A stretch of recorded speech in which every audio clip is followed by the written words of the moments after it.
Outcast Nate here to talk a little bit about Iryna Zarutska. Hope I'm saying her name right. She's 23 years old, fatally stabbed in August while on Charlotte, North Carolina light rail train. And most people are aware of this case as it's made national headlines. Um, Everyone in their right mind who's sane knows that this is an extreme injustice. This is wrong. She didn't deserve that. There's a lot to be said. I believe in Ukraine there's martial law and her family's still stuck over there. She's allowed over here because she's a female. So that's the martial law. There's different strict protocols with that. And she worked at a pizzeria. She was on the train, and down here you'll see the guy that murdered her, DeCarlos Brown, charged with murder in the death of Iryna Zarutska. So my thoughts on this are that you know, as myself being a psych patient, being in jail, which is like prison, being around former prisoners, being around psych patients who are gang members, being around psych extremely intelligent, skilled, competent psych patients who are there for some crazy reason, right? They're just so wicked smart that they're somewhat insane. They got that insanity defense. But I've been around some extremely interesting, specific, particular, gifted and talented individuals, but also very dangerous criminal syndicates, extremely dangerous, members of certain gangs and mafia. So what I'll say on this is that he's gonna get what's coming to him. Some people already believe that those prison gangs are gonna go after him, right? Um, Iryna Zarutska didn't deserve that. Here's a quote from AI. This is something Charlie Kirk said. Okay, Charlie Kirk. I've seen this in his video. He said most people believe an eye for an eye is wrong because it leaves the whole world blind. An eye for an eye leaves the whole world blind, but it's often associated with revenge or retribution, right? Charlie Kirk referenced it and reportedly used it in a more philosophical and historical context, likely referencing its biblical or legal origins. So the biblical origin of an eye for an eye is from Exodus 21:24. It was part of an ancient Hebrew law meant to limit punishment, not escalate it. It was a call for proportional justice. Okay, proportional. If you take my eye, then the government takes your eye, or I'll take your eye back, right? An eye for an eye. That's proportional, right? Killing you if you take my eye, or stab me but I survive, you know, taking your life would be wrong or unproportional. So an eye for an eye. But in this case, DeCarlos Brown took Iryna Zarutska's life. So his life should also be taken, right? That's one of the ultimate crimes you can commit. And in the Bible, an eye for an eye, is justice. That's proportional. He took a life and his life should be taken. That would be justice. So also what I'll say is that as a former psych patient and who's been in jail and around prisoners and gang members, uh, not everybody who's mentally ill commits a crime. That should not be a defense. Okay, DeCarlos Brown is claiming schizophrenia. That material in his body made him do it or whatever, but he had to want to do it.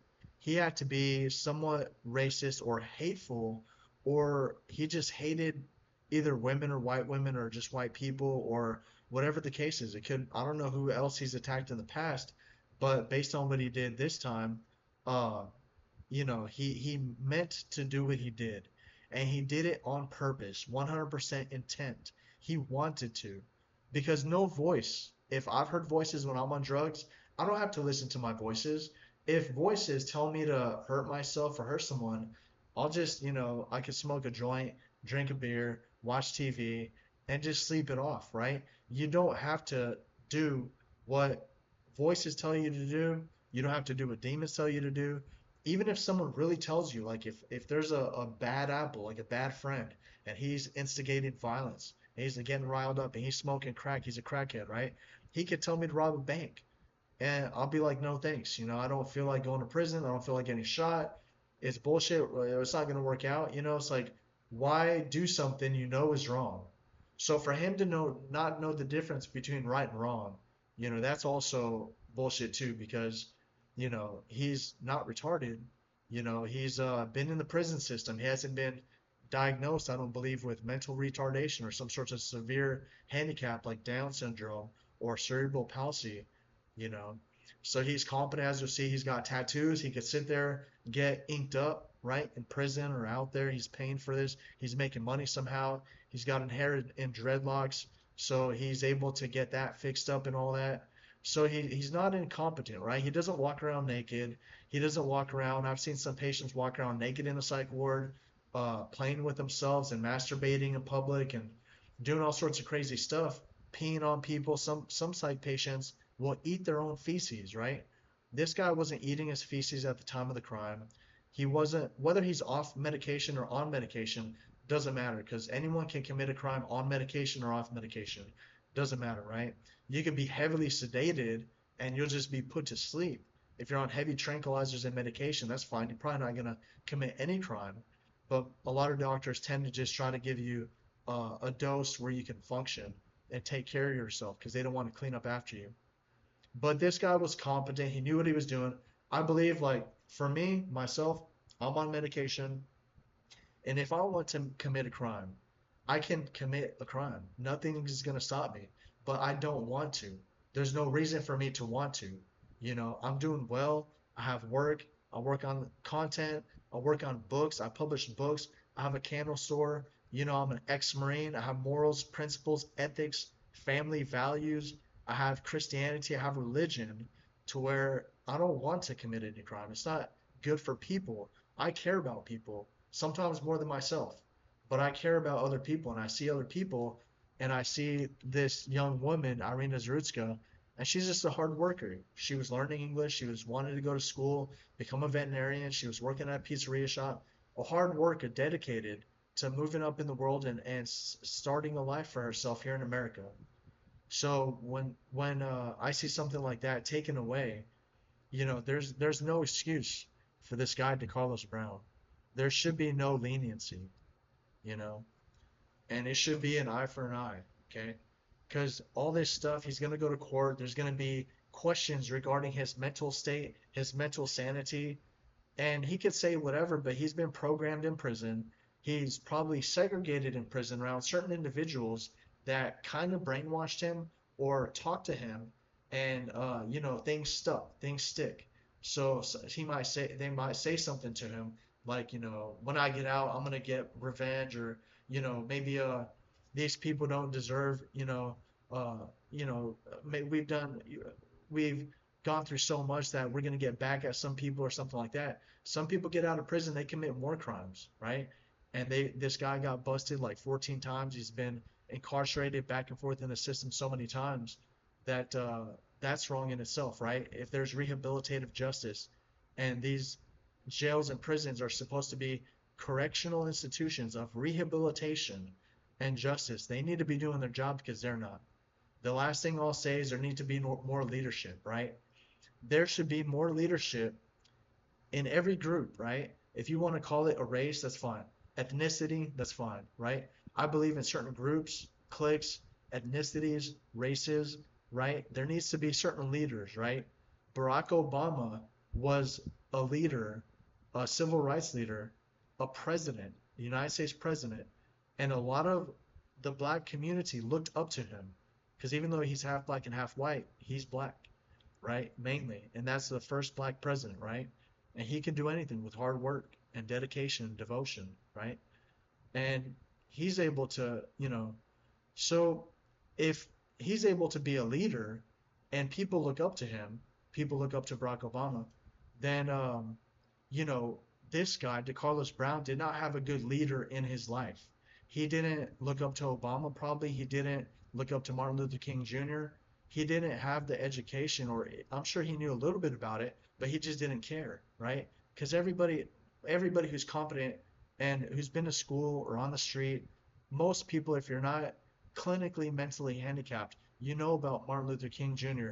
and Barack Obama, okay?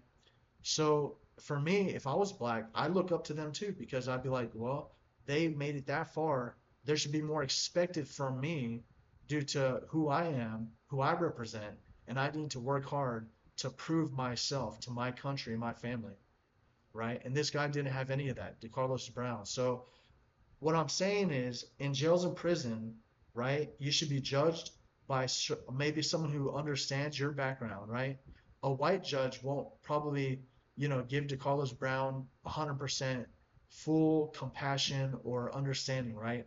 A black judge might, but there's going to be some bias, I guess, but he should also understand that DeCarlos Brown made a huge mistake and he killed an innocent young woman for no reason, and that it should be an eye for an eye, right? Gas chamber, firing squad, lethal injection, right?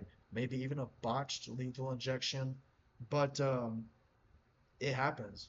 So there needs to be more leaders on the ground. There needs to be more leaders in prison because Barack Obama's one leader. Martin Luther King Jr. is already dead, right? And there's only so many leaders within the communities, within every community, right? We need more Hispanic leaders, and there are some in politics. There's black leaders in politics, but they need to be well known enough to where they make an impact in everyone's life, in every crack and corner, right? Every nook and cranny you can find. This guy in prison, they need leaders, right? Because that's how I was able to learn what I've learned being locked up in psych wards in jail, right? People talking to me, whether it's a staff member, a doctor, learning about different cultures, and not being a hateful individual. Learning that you need to be compassionate, you need to care about people, you need to defend and protect, right? Protect and defend as a man. And, as a man, that's your job. Protect, defend, and provide, right? For your family and children. And DeCarlos Brown, like, he's not protecting anyone. He's not defending anyone. What he did not protect or defend anyone. He didn't provide anything in that situation, right? There's no reason for what he did. So that's what I can say. I know a lot of people are saying there needs to be more security. There needs to be more laws on no cash bail for violent offenders and things of that nature. And I'm still learning more about politics, but I did go off on a tangent and a rant. These are just my views.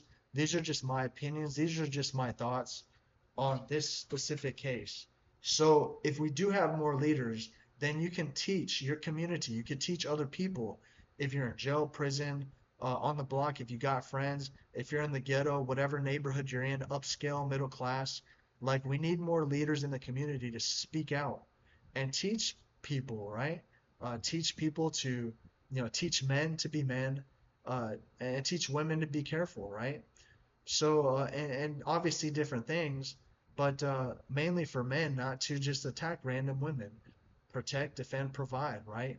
Work hard, do something, create content. A lot of, things happen on the street where it's difficult, people are on welfare and all that.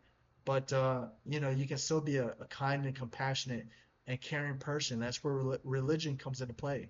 Some people don't believe in God or Christianity and they think it's used for white nationalism or whatever. But there's a lot of positivity in the Bible. Thou shalt not commit murder. Don't steal. Don't lie. Don't cheat. Don't commit adultery, right? Don't have false idols. There's in the Ten Commandments, right? So just being a good person, being wise with your money, doing all the proper things like the Proverbs, right? Uh, and getting out there and just taking care of your family. So that's what I'll say for now. I'm just starting to make content like this, so I hope you can follow my train of thought and just understand what I'm saying is very tragic. This shouldn't happen, but it should be an eye for an eye. DeCarlos Brown should get the death penalty, uh, and he should and have the same pain and suffering inflicted upon him that he committed upon this young woman. So I know that's extreme, but that's what it says in the Bible. And if I go back to it here,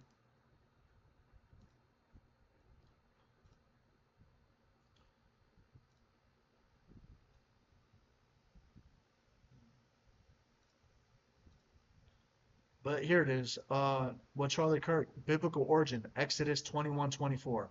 It was part of ancient Hebrew law meant to limit punishment, not escalate it. It was called for proportional justice. Proportional justice, okay? That's all I'll say for now. Stay safe and take care.